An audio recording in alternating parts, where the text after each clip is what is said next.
Okay, thanks a lot, guys. Thanks for joining us. I think all three of you are connected in some way or the other. We have the TFI connection, we have the Mantra Edumentum connection as well.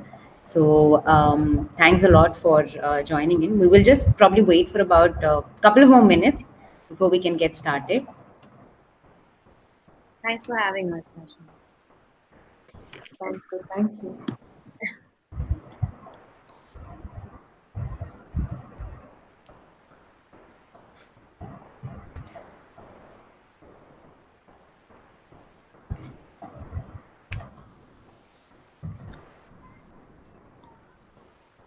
How are things back in Chennai?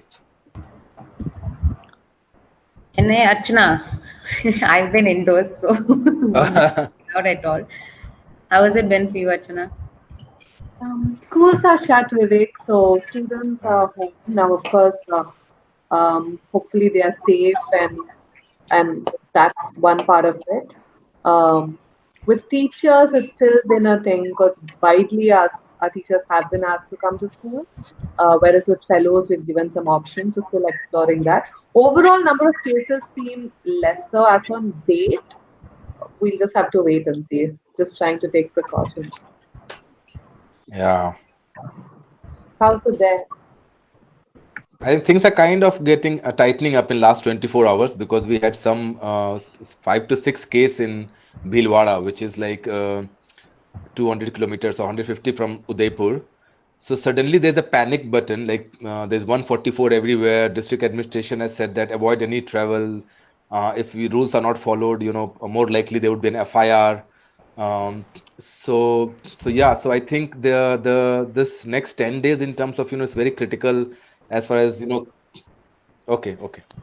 Yeah, so you can't say anything controversial. Yeah. Right. Doc, can we get started?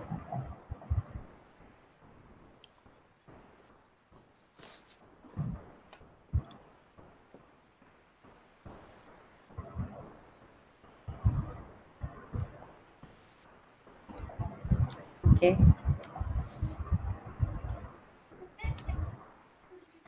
Super. So good evening. Thank you very much for joining us online. So a couple of days back, we wondered what it would take to spread some cheer and positivity in this time of uncertainty and distress. Why not launch our upcoming program, said one voice. Let's leverage technology to bring people together, said another. And we were too excited to push this for another day. We thought it had to be now. So here we are. As most of you are aware, Bhumi has been mobilizing youngsters to volunteer for education and civic welfare. Over the last 13 years, we have also gathered experiences by working with children in different domains, like orphanages or shelter homes, urban slum communities, and most recently, low-income schools. Our work's impact has helped us realize the possibilities when the youth is introduced to the many challenges in the current system, education in particular. Bhumi is very proud to be an organization that has been consciously encouraging its volunteers to question beliefs, unlearn and learn practices, and adopt sustainable measures of change. But at the same time, we're also beginning to experience the lack of potential in the education sector, by which I mean that we do not have enough youngsters seeking full-time opportunities in this space. We also realized that we had fewer platforms that are holistic, that are working with equal focus on stakeholders that greatly influence the child. So we thought, why not put together our experience in education and your passion and commitment to create a movement that will build a favorable ecosystem for children in need. Before I go a little deeper into the what and the how, I would like to set the context of fellowships in education and how local change makers like you and me are being mobilized for social good. We have with us some amazing individuals demonstrating exemplary work in the field of education. We have with us Vivek Kumar. He took a bold step after completing his undergraduation in genetic engineering. And if I could say, this truly changed the course of his life. The Gandhi Fellowship that he pursued put him on a path to cultivating a culture of systems thinking and mindfulness in schools and communities. Co-founder and CEO at Shamtalaya Foundation, he's working closely with youth from rural pockets of Kotra and Gogunda to reimagine and build learning spaces that bring social and educational equity.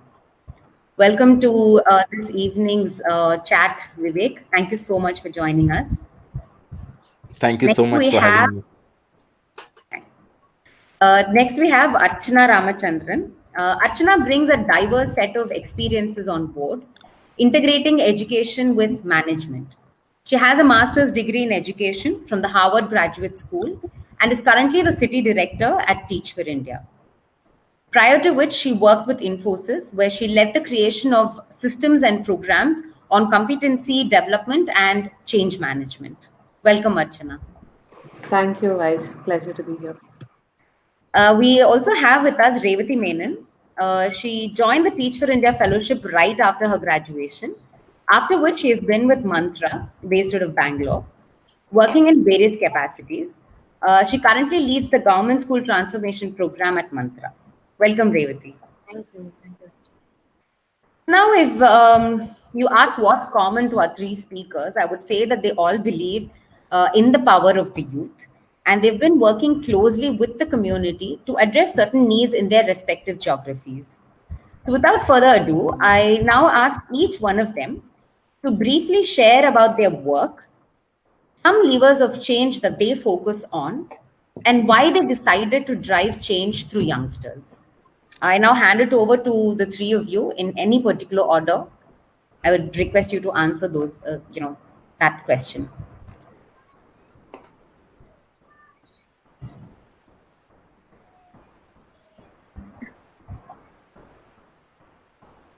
Vivek. Yeah, and I was waiting if anyone else wants to go. I don't mind. Yeah, so thank you so much, for having us to be part of this. There can't be a right time to do this, especially, we have been seeing that how day by day the learning deficit is only increasing. And Vaishnavi, I can't agree more with you, right? That there's a need of systemic kind of approach to really bring about a change in the whole educational ecosystem. And we have observed that vertical solutions are not working, right? Especially in education, when there's so much interconnectedness, right? It might work in other sectors, but education, there's so much. Schools are connected to communities are connected to outside world, teachers are there's the linkages are so kind of intimate. So yeah, there couldn't be any right time to do this. So thank you so much. To talk about our journey, for us, the most critical question that we had when we started, and even today it continues to kind of really drive our work, is how do you build demand in education? We have seen that there has been a lot of supply happening, be it teacher support or working with students. Why haven't communities come out and they have been demanding quality learning for them, right? Especially in a country like India, where the scale is so massive. There are close to 1.6 million schools. Until unless the community comes ahead and they don't drive the agenda of learning, I think any kind of systemic change will always be a far-fetched dream. So that was the point number one. The other was, how do we really build demand when the supply is substandard, right? So what will make people demand for it? And the third and important question driving was that how do you do this, right? Means, where do you get people who actually understands what quality learning looks like? Because we all have been part of the same system. There are almost, I think, 9 million teachers. And we know that, how under-resourced most of the schools in India are, especially, the schools that you are talking about, Vaishnavi. The challenges are, very, very overwhelming and can be really intimidating. So that was the kind of three driving questions for us, which kind of made us think that, one, you need to demonstrate what good quality learning could look like, and to be able to sustain. It's important that how do you really, build a governance structure which continues to kind of keep the demand. And we couldn't think of anyone else than youth, and especially local youth, because we have seen how many students drop out after grade 8, grade 10, and in some ways, I feel that spending so much time in school at the end of the day nullifies, right? Because then there are structural barriers if you have not graduated from school. But at the same time, there are a lot of students who graduate from grade 12, go and end up doing some graduation without much mentoring and guidance. They find themselves, with no jobs or opportunities, and then they end up volunteering. And you rightly said that why not take this full time? And I said, it's maybe you can do a full-time volunteering, and the fellowship gives you an opportunity to not only pursue what you want to do, but also take care of minimum expenses, which allows you to follow your passion. So for us, I think both kind of tied together. That one is that, how do we focus on learning and governance, and to be able to make it sustainable, involve local youth. Because how do you populate that ecosystem with people who understand what good quality learning looks like? Because if you don't have that, then how do you build the ecosystem? How do you build that cadre?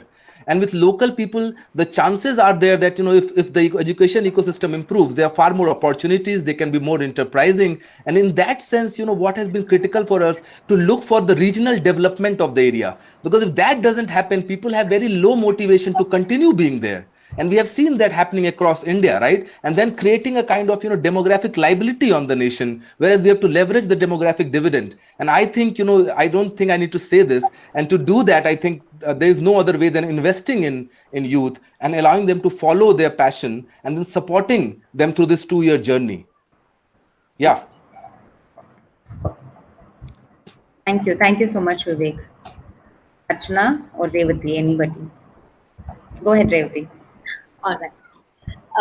So I think Vivek's covered the big picture of the whole thing, and I'll just probably start talking about what we do, and again, why do we involve younger or the youth of, or how do we involve the youth uh, to become a part of the whole journey. So when Mantra started in Bangalore, and as you know, there's a plethora of organizations in Bangalore. A lot of them are swimming across the city. And while we were just stepping in, we realized what is it that we need to pitch in. And we realized that in a particular school, there were many organizations working on different elements within a school, some with students, some with teachers, on school leadership. And then we realized that a school is like an organization. So if you need to develop that school, you need to develop all the elements or the factors working with that school. And that's when we decided to take the path of whole school transformation, where we take all of the factors affecting a school with us. And throughout our program, that's been the premise. So Mantra runs a lot of programs under the umbrella of Mantra. So we have a government school program, we have a private school program. So the premise is whole school transformation through a very systemic lens. And that's in a gist, that's what we do. And so while we understood the premise of Bangalore, we realized that this idea of whole school transformation looks very different across the country. And there are so many amazing organizations coming up at every part of the country. And maybe the solution that holds good in Bangalore might not work in other parts of the country. So, and as a nation, right? I think it's a great time to come together rather than working in smaller pockets. How do we work together was the overall idea, and hence we started this program called Edumentum, where we incubate early startup organizations working with the idea of whole school transformation, because it's very important that you understand the context, understand the problem of your particular geography. And Mantra sitting in Bangalore would not be able to solve all the problems. So how do you partner with organizations with similar ideas? So that's how Edumentum was born. And we also realized that a lot of these organizations would need a little bit of nudge in terms of mentorship, in terms of a seed funding, in terms of knowledge. So why don't we all come together on one platform and take one idea across the country? And that's where we are at. Thank you. Thanks a lot for sharing, Revati. Thank you, Revati and Vivek. Really, really glad to be here today and sharing a bit about Teach for India. I deliberately wanted to go after Vivek and Revati to also be able to make the connection. I think what unites all of us is just really, really the hope that education is the lever to change things for our country, and that the investment in children, particularly, is going to really, really be critical to transform things for India. Um, so Teach for India, we've been in practice for the last 10 years, and the fellowship is based on a few key questions. One, the key question that we explore is, what is excellent education? Because today, when we look at our children in schools, they're going to probably live in a world that's as dynamic as perhaps today. They're going to perhaps switch 4 careers. And so, what does it take for them to be a good citizen? So, what is excellent education? And how do we keep exploring that? Right? So, that's one key question. The second question is, building off what the others have shared, how do we get more people and more of our best minds and hearts to work in education full time? I've often told people so many times in the past many years that there is the scope to do this part time as well. So if you're not able to do it full time as yet, that's great, right? Any effort is really, really helpful. However, we found that the problem is so big that if we are able to have more people do this full time, then it just increases our chances of being able to get to that one day when all children will have an excellent education, right? So these are two big foundational questions that we've explored. And the third one, of course, is what is the role of Teach for India? Because this is not a Teach for India particular problem, right? We need Mantra for Change. We need other organizations to be able to do this. And so, in addition to fellowship, and Revati herself was a fellow with us few years ago, we've also expanded to programs such as TFIX to say, let's not necessarily grow Teach for India, but let's grow whatever we've learned to be able to reach all countries, right? So that's kind of what we do. And if you ask me why youth, I think this is so much potential that youth have, the energy, the ideas, and it's almost like it's waiting to be used somewhere. And what I've found is, particularly the youth of today, are very particular that they want a career that's not just, like giving money and things, but really wants to add value to the world, right? I'm seeing this much more than perhaps I've seen this ever before. And so that's another opportunity to bring them into teaching. So that, because eventually teaching is the career that creates every other career. And I see that as a big opportunity. Right. Thank you. Thank you so much, Archana. And I like your strategy to go after Vivek and Revati. But that really summarized each of your experiences and your lens of your approach to the problem. Now, taking up a full-time career is a bold step. And going back to what Vivek shared, I mean, I'm volunteering, right? I'm already volunteering with an organization like Bhumi or any other organization. So I feel that I am doing my bit.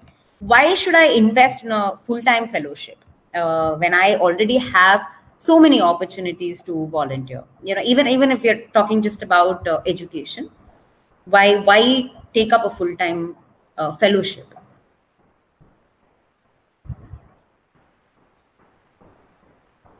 Archana, you can go. Or okay, Revati. Okay, fine. Yeah, Archana, if you're ready, you can go. But yeah. Revati, go. I'll go after you. So actually, I just think there are two perspectives that is playing out here. One, like you rightly said, like I am volunteering, I'm doing my bit. Then probably volunteering is the best opportunity over there. But if you're really passionate about, or you really want to deep dive into what the problem is, and how do you play a bigger role in in solving this challenge, then I think a fellowship gives you a deeper insight. You are you're within the problem. While you're volunteering, probably you're at the periphery. You're still external. I think fellowship gives you a deeper insight into uh,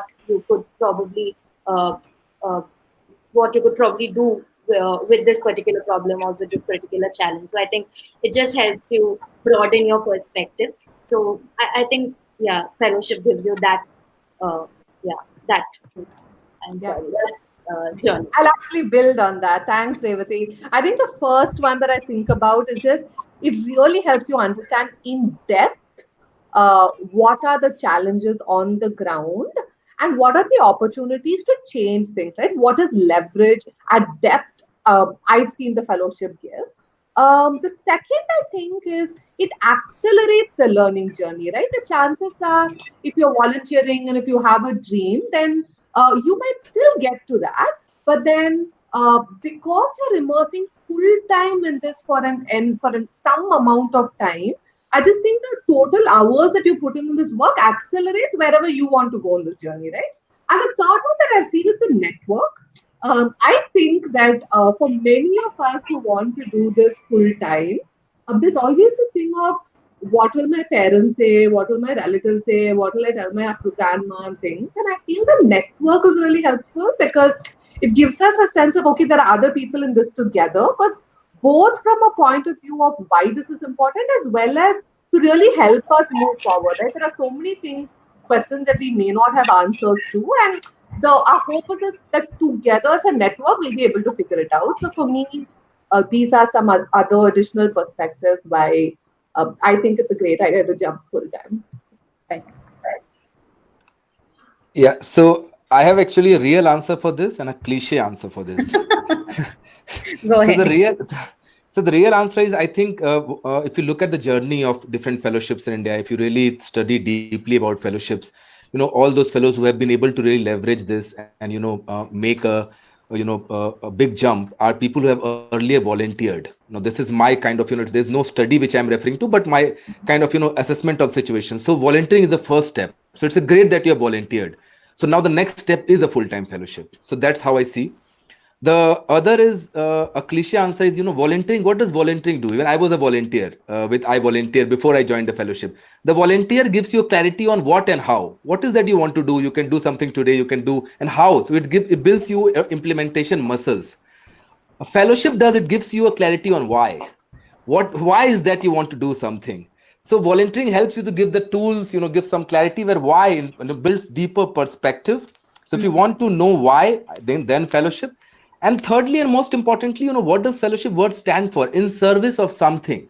What is that something? What is that one thing you want to build your excellence, that your cover drive? India is a cricket. So what is that your cover drive going to be in what? And the fellowship gives you that space, that 2 year time to build, reflect, and be a champion of what you want to do and take it forward. Right. Great. Thank you so much. I really love what is coming out of this question in particular because, right, you understand the problem in greater depth, accelerates the journey. And I learned a new term today, implementation muscles. I think that's, that's really cute. Yeah, and of course, it in service of something is definitely meaningful. So volunteering being the first step, and fellowship definitely being the path. Thank you so much for sharing. Now, if now that, let's say, okay, you have convinced me, I'm a volunteer, and now I want to take to the path of go on the path of a fellowship, pursuing a fellowship. What kind of skills do you think I should possess for me to be selected by to begin my journey as a fellow?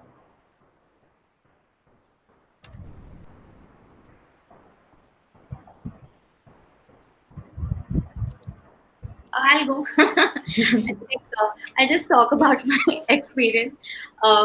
So I joined the fellowship right after my graduation. So I was a very confused human being. I don't think I came up with I had any particular skill set that I had for the fellowship. But I think the fellowship was the place where I built my skill set. So I realized what I am strong in and what are things that I can develop with. So I didn't come with any particular skill, but I think I left with a lot of skills.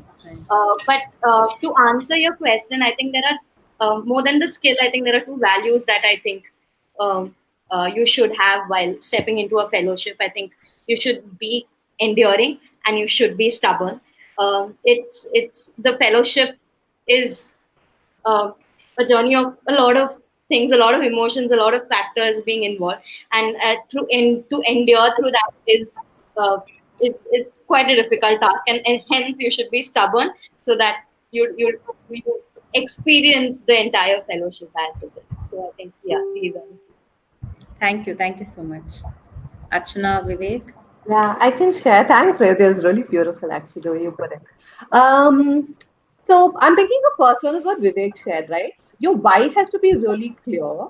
And I think the reason to do the fellowship can't be because I want to do fellowship, right? I think it has to be because I want to work for education, because I want to work for health. So I think that ultimately what we want to change or what we want to impact and how strongly one feels about that, I think is first one. The second thing I think about a fellowship is it's a doing fellowship, right? Like I found that sometimes people are like, you can read a book, you can read a research paper, but fellowships are all about like getting on the ground and doing stuff.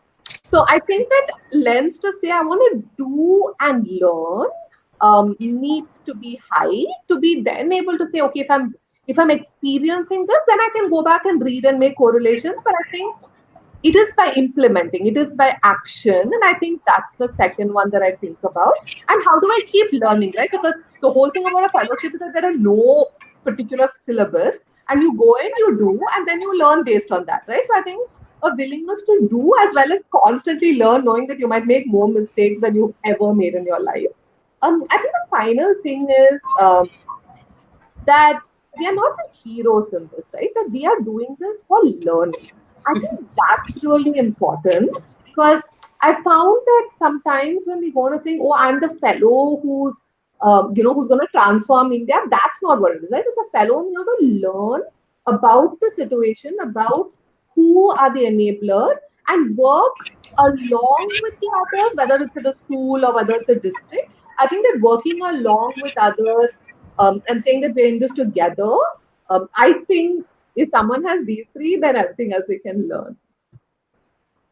Oh, thank you so much, Archana. I think you beautifully summarized that, and I really love that to see the fellowship as a learning journey and not center yourself around the entire process. Thank you so much, Vivek. Yeah, so I will build on what Archana shared. I think again there are two answers. One which is real, and one is a cliche. Is that fellowship is a verb. It's not a noun. So someone needs to come with the mindset of doing. That's one. The secondly, I think this is a question for both sides. People who are recruiting. Who can be a fellow, or what could be a good fellow, and then can I be a fellow? Right, and something that what we have learned, and being myself a fellow and on this journey, I think ability to solve problem, right, to be able to see a problem and then be able to think how it could be solved. I think having those muscles is critical, not kind of keeping yourself at, okay, we have identified a problem. Don't become a messenger, because most of the time structure influences behavior, right? And we see that you get into a system and then you start mirroring the system.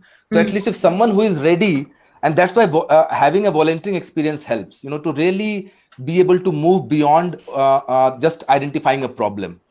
Secondly, if you are ready to completely reinvent yourself, right, that's the second part. The third is to have basic understanding of the sector that you're getting in, because again, this is not a volunteering approach, right? You just can't go with zero idea of the landscape into that. That's not very useful. It becomes very difficult for even the mentors to coach. So having a basic understanding, and most important, for a fellowship, I think the question that we ask, what makes your heart bleed?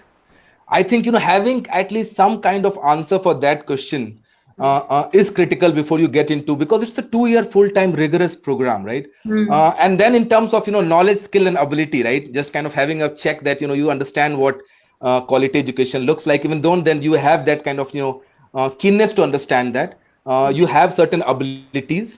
And then you have the mindset, what both Revati and Archana said, to kind of unlearn and decondition yourself and be open to new experiences. If that's not there, because we have also come through a system which we want to change, right? So we'll always see merits in the system, right? And people who see merits in the system might not be able to think of positively disrupting the system. Right. So having a balance of both, right, is important. Right. Very nice. Thank you so much, Vivek. So with that, I'm summarizing, or rather wrapping up with my questions. We're now opening it up for questions from the audience. So the first question comes from Lakshmi Menon. Her question is, why do fellowships have an upper age limit, and mostly that ends at 30 or 35?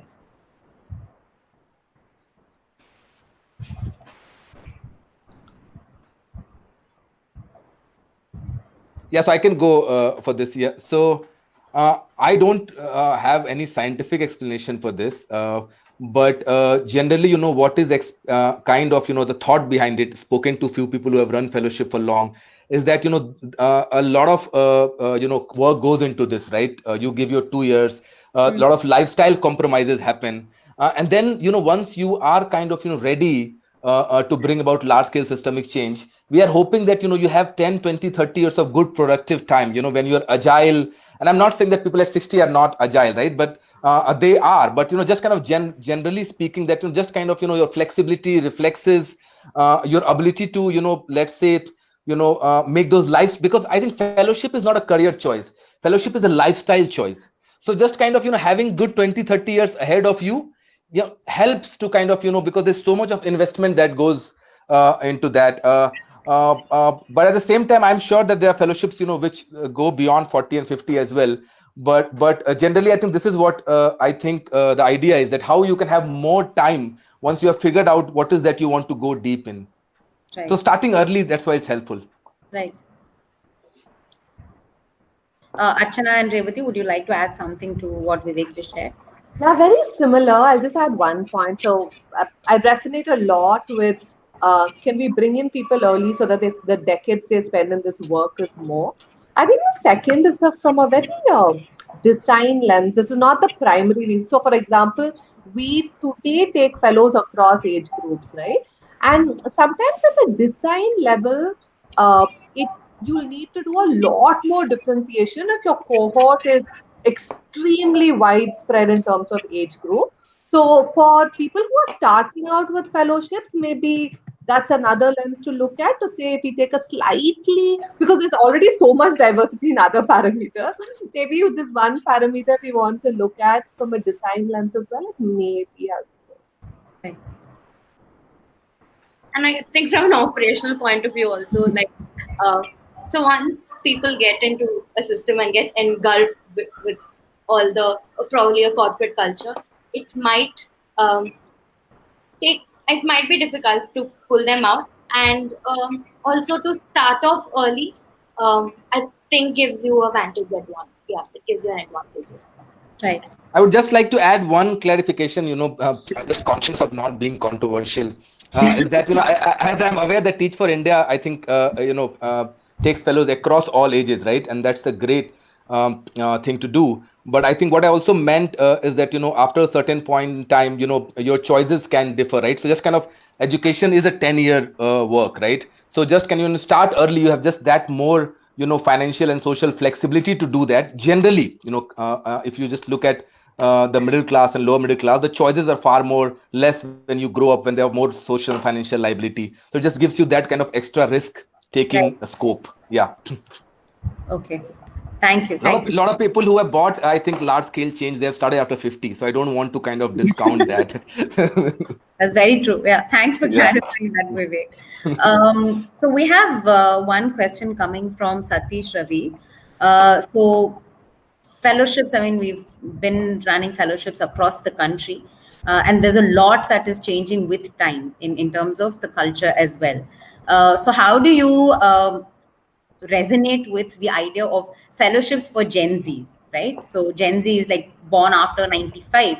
So, I mean, how would you design your fellowship in such a way? Would it be different to suit the culture, the current culture, or the attitudes of Gen Z?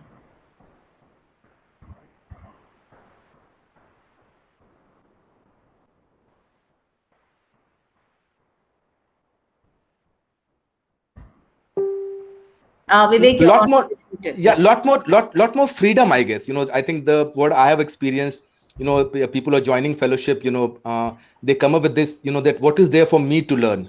So that's orientation, that it's for you to learn, but learn for something. I don't think personal development can happen in a vacuum. So I think I see a lot of that happening. What is for me to learn? Am I learning or not? I think not realizing that you can't learn in isolation. So you have to learn for something. So kind of that orientation. Secondly, I think what I've seen, people thrive in culture where there's a lot more freedom, a lot more trust, a lot more transparency.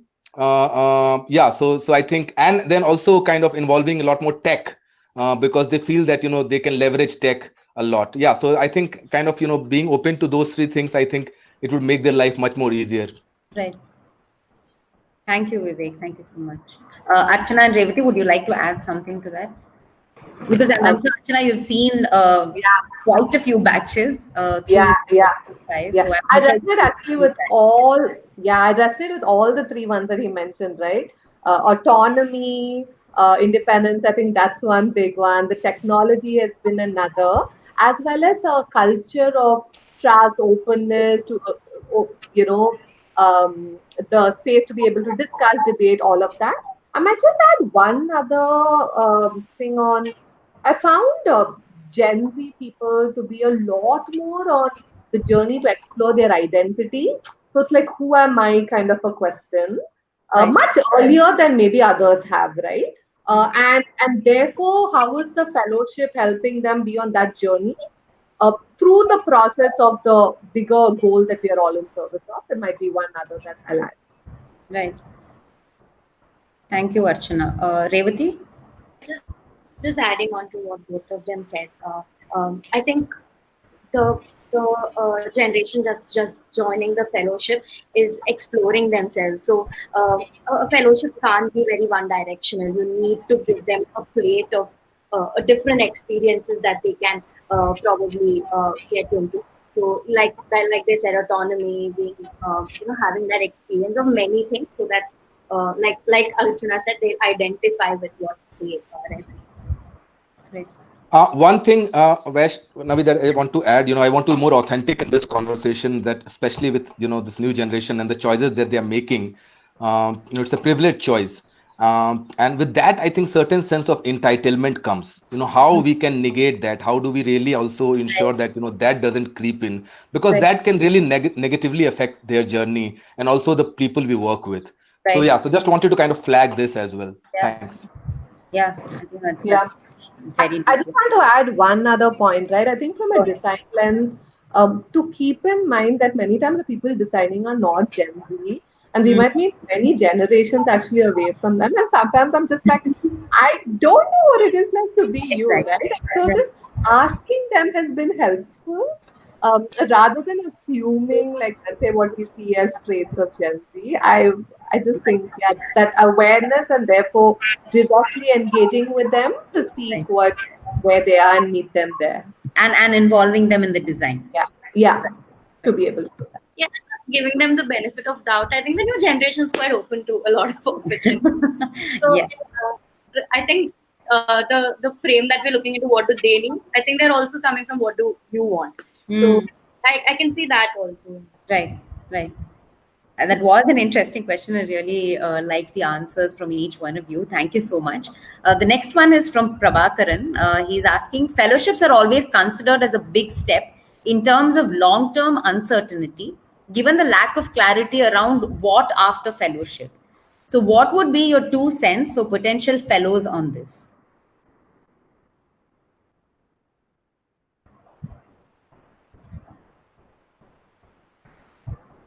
As some of you, like you are fellows yourself, so probably your journey is a wonderful example, I'm sure. So probably Revati, yeah. Yeah, I think this was a question throughout the fellowship or even before joining the fellowship. But what one thing that I realized, that this sector is booming now, right? There's so many opportunities out there, so many, and there's like within an organization there are different roles that you can explore. And for me, I think joining Mantra for Change, I joined as a school transformation lead. Then I worked with the design team. Now I'm leading, say, the government school project. So these are opportunities just within one organization. So think about like the 100 other organizations that's there. So I think this question will slowly stop becoming valid, because I feel there's so many opportunities out there. So don't worry. Is my own. Right. Vivek and Archana, would you like to add something to that? I can check you. I think one is choosing the path less traveled, right? And I think that awareness is important because you you do have the choice if you want to go back to like a the mainstream kind of thing. But I've seen that people choose this because of a bigger purpose, right? And that purpose itself makes it a little more, there's more uncertainty. There's perhaps more ambiguity in how things happen. Um, so, and I shared a few differences that I've seen. Right, one is it's I forget the book. I should add the reference later. But they say career is not necessarily like a ladder, right? Like I think if people are looking at okay, this role, then next role, that's not going to happen in this, right? Whereas if you look at it like a jungle to say okay, we're going to play different roles to be able to move forward towards what the collective purpose is, I think that's really possible. I do almost help people see that if you're looking at okay, this level, next level, every 2 years, every 3 years increment, that's not going to happen, right? So being almost the reality of the sector to say that why it's different and being able to hold that perspective is one. I think the second is the choice, right? I think reinforcing that we've made this choice, that and if at some point, and we've seen now, if you look at overall fellowship, we've seen a small percent who go back to mainstream, right? Whereas I think for people who continue to be in this, which is our majority, we are making everyday choices, and I think that's been helpful to say that see, you can find a job, that's not hard, right? But to find something or to start something that really meets how you see as a purpose in this work, as well as leveraging your strength and interest, is hard. And often I think it's that 1 month or that 6 months where we don't know and how do we keep engaged, where I found that network is really helpful to be able to both be able to help us on this journey that many of our cousins may not have been on. And so, like if you look at, I think that's the real struggle, right? Your friends from school don't get it, your cousins don't get it, this family pressure, and then this network hopefully comes in to say, like, let's try and figure out what you really want to do and then do that. And many times it's lower than what maybe job hunting looks like in the corporate sector. Right. Thank you, Archana. The first part of your answer, I'm not sure if Gen Z will resonate with that about that not jumping from one job to another too soon. Yeah. But Vivek, anything to add?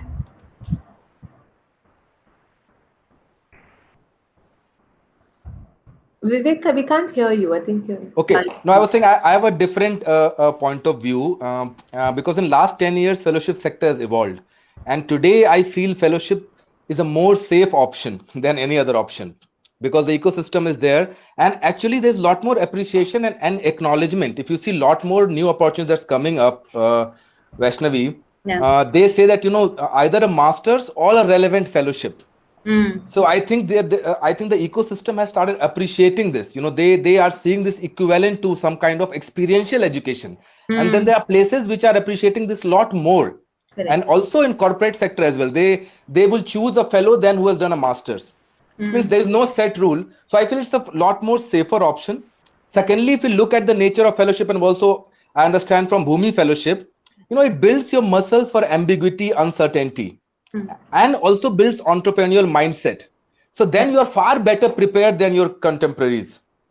So in that sense also, it's again a far more safer choice. The third, which I will resonate with Archana and Revati, that you don't see people coming out and saying if they work with a company, I'm an alumni of this company, but they'll say I'm an alumni of this fellowship. So it builds a very informal tribe and they show up for each other. Right. The tribe is so important. So I think these three things makes fellowship for me a safer option. And the last one, you can continue doing one fellowship or the fellowship. There is so much, opportunities around fellowship these days that you can just do fellowships for 10, 15 years. That was on a lighter note. Right. Right. Thank you, Vivek. We're running out of time, so I'm going to just take one last question, which is coming from Lokeshwaran for Archana and Vivek. It says fellowships are potentially transformational and having a diverse cohort amplifies the learning for everyone. How do you ensure these millennials from diverse backgrounds are engaged and in the long term stick to the movement and become change makers? Do you want me to repeat the question? Yes, Vaishnavi, that'll be helpful. Fellowships are potentially transformational and having a diverse cohort amplifies the learning for everyone. How do you ensure millennials from diverse backgrounds are engaged, and in the long term stick to the movement and become change makers?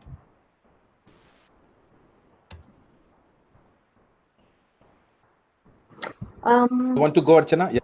Yeah, I can share two perspectives. I think it's the first one I'm thinking about is making a choosing diversity, right? I think the the benefits of having a diverse group, whether it's in forms of gender, whether it's in from the communities we serve, whether it's from capital city versus other cities, I found that that increases the richness of the conversations, the dialogue that we have. It takes longer, right? I will admit that I think the easiest thing is to have people more similar, but then it spoils, but it doesn't serve the purpose, right? I think in the fellowship, in the purpose of learning from different perspectives to be able to move forward. So diversity during, I found, really helps increase the richness of the perspectives. With respect to, and although it means going slower, right? I think it is time consuming to be able to listen to everyone, but I think making the choice we found is helps us move on that true learning journey.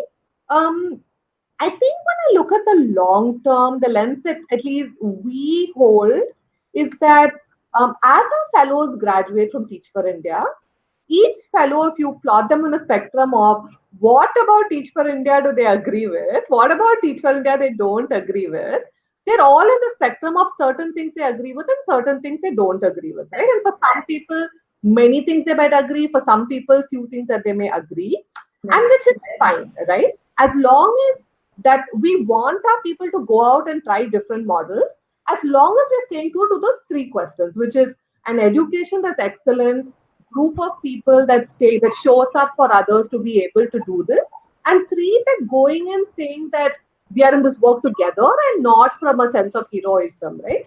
I think as long as these three happen, in fact, I love it that when we see more approaches, because I don't think any one organization has a model today, and the more different approaches we have, the hope is that we learn from each other. Right. Vivek? So I think this is a very critical question, and thanks for asking. And I would answer this in context of Bhumi Fellowship. And Vaishnavi, please correct me if I'm wrong. So there are two kind of fellowships. One is sector agnostic; they're just building leadership, and then there are thematic fellowship. I would put Bhumi Fellowship in a fellowship, particularly this one, which is in the education sector and want to bring about a systemic shift in education. Right? It's not sector agnostic. Is this correct? Right. Yeah. So I think absolutely fellowship are transformative spaces, and diversity is key for that. But in thematic fellowship, I would be very conscious that the diversity is kind of related to the kind of experience they had in the past, the kind of gender diversity, the kind of school of thoughts they come from. But I would be more mindful in kind of ensuring that people have vision alignment. So for example, if someone is coming to Bhumi Fellowship or a fellowship that we do and extremely passionate about, let's say, transforming health system, then we are clear that this is not the right kind of fellowship. So for a thematic fellowship, I would be very conscious, and we have seen the challenges that it comes with. Because they think it's a leadership program, and I want to build my leadership, and doesn't matter which domain. But we are also looking for youngster who wants to build leadership in this sector, education. And in education, it could be anything. It could be education for specially able children, it could be curriculum, teacher, community leadership. So ensuring that we are kind of being very clear that in it comes to thematic fellowship, we are defining what diversity means for us, right? And that it also helps people who are applying. So ensuring that that right kind of balance is kind of communicated. Great. Thank you so much, Vivek and Archana. Revati, quickly, do you want to add 2 cents to that question? I just want to reinstate the question. So you're saying, how do you make sure that people who graduate out of the fellowship stick to the fellowship? Is that what the question was? Just repeat that. I lost you then. Is it talking about how do you make sure that people stick to the idea? Correct. When people come from diverse backgrounds, how do you engage them, and in the long term ensure that they stick to this movement to become change makers? right? You'd want them to be on the path. Right. I think one thing that's worked, it is a very personal experience. I think one thing that's worked is all of us work in silos, right? Like within our organization or within the system. Just having these platforms for dialogue where multiple people come together has really, for me, it's just that I have that opportunity where people come together. So I think this, being a Teach for India alum, I think this is something that they've really worked well on creating these platforms for people to build dialogue, and that's somewhere helped me sustain in this journey. Yeah, that's it. Right. Thank you so much, Revati. So now I would really like to thank the three of you, Vivek, Archana, and Revati, for joining us. Each of you have made a very compelling pitch, and I'm sure many of our volunteers, those who are tuned in right now, are now very curious to explore the path of fellowships. What's coming up in the next 10 minutes is a brief on the Bhumi Fellowship. But I understand that our speakers, some of you might want to leave because I was already told that one of you would want to leave at 5. So, but if you're available, do join us for the presentation. For those who are watching this live, we'll now run you through a brief about the Bhumi Fellowship and how can you be a part of this journey. So,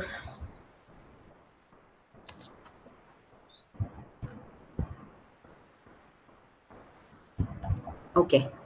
Vivek, are you able to see my screen now?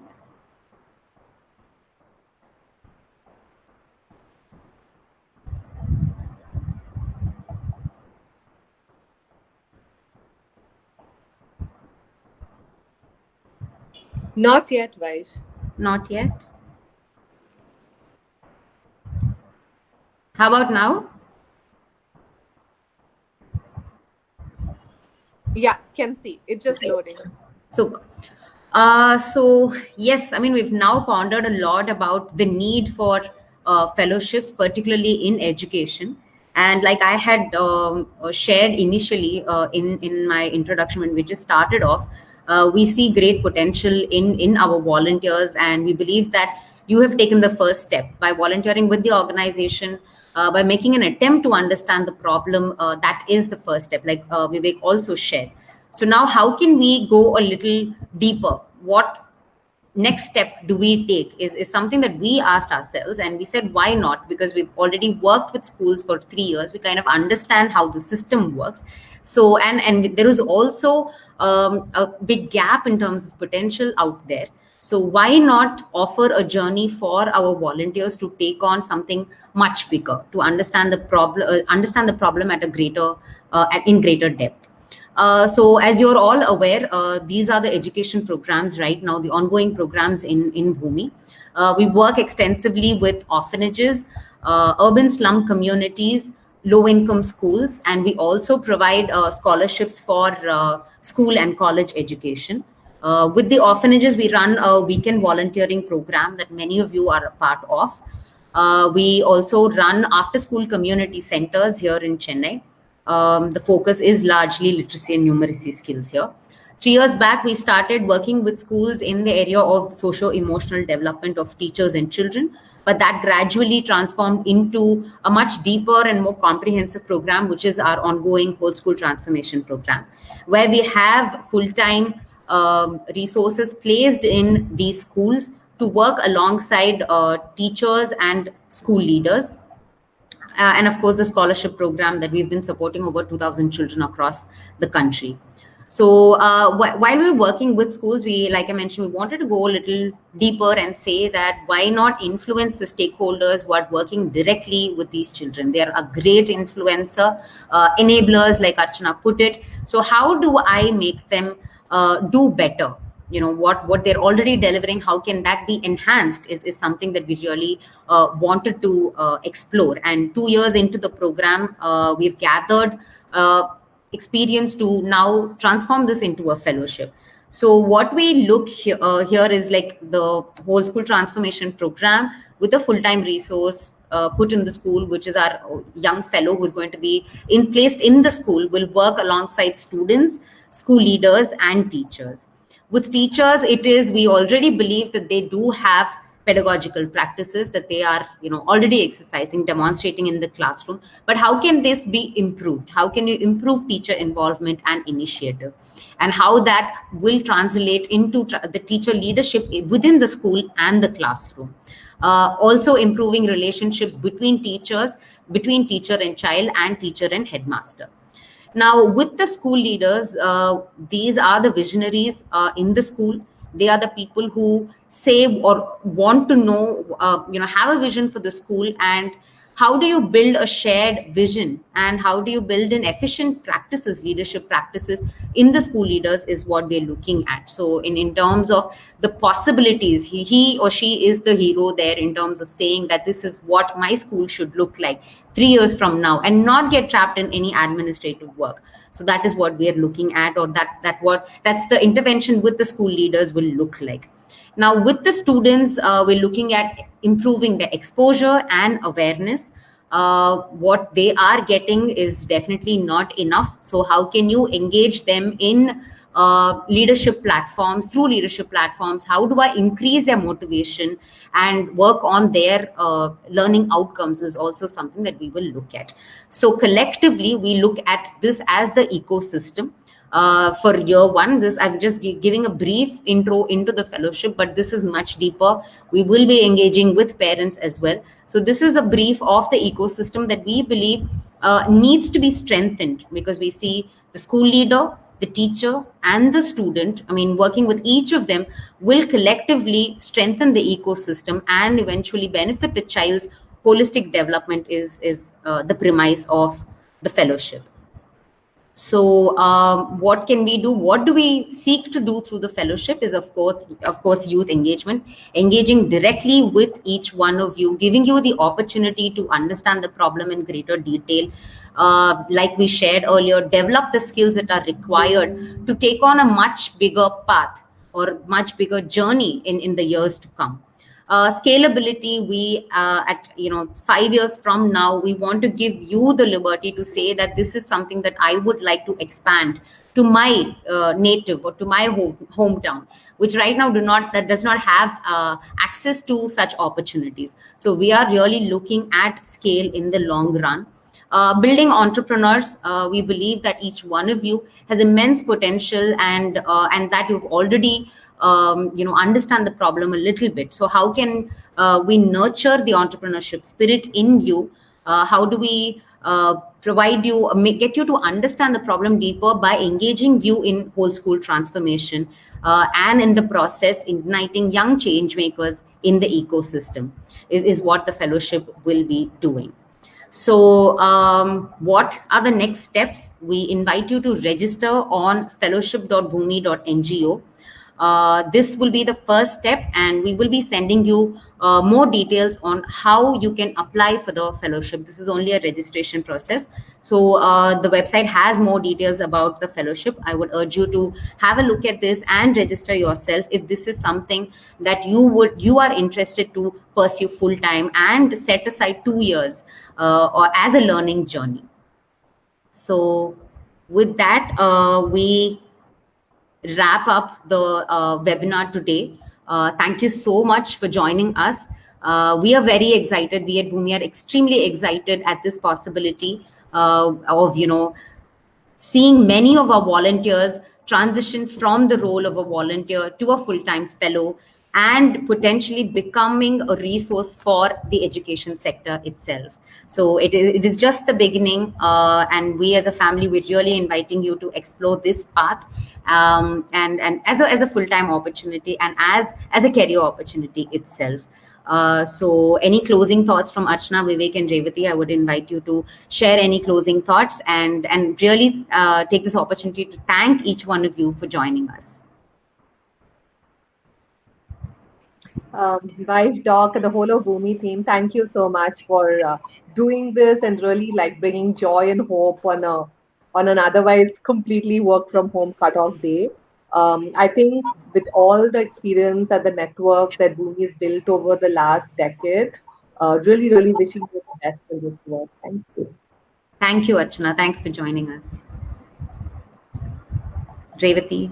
Yeah, all the best, Bhumi and team. I think it's going to be a great journey, not only for the fellows, even for you. So we hope both of you enjoy the entire process. So, and thank you for having me. Like Archana said, it was a refreshing change. Thanks a lot, Revati. Thank you. It was great having you. Thank you. Yeah, thank you so much for having us here, and I would keenly follow the journey of both Bhumi and Bhumi Fellows and Fellowship, and I'm really very excited, and I'm very confident that it would be a wonderful journey ahead. So Great. thank you and all the best. Thank you, Vivek. Thank you so much. Thanks, guys. Have a good evening and take care. Be safe. Bye.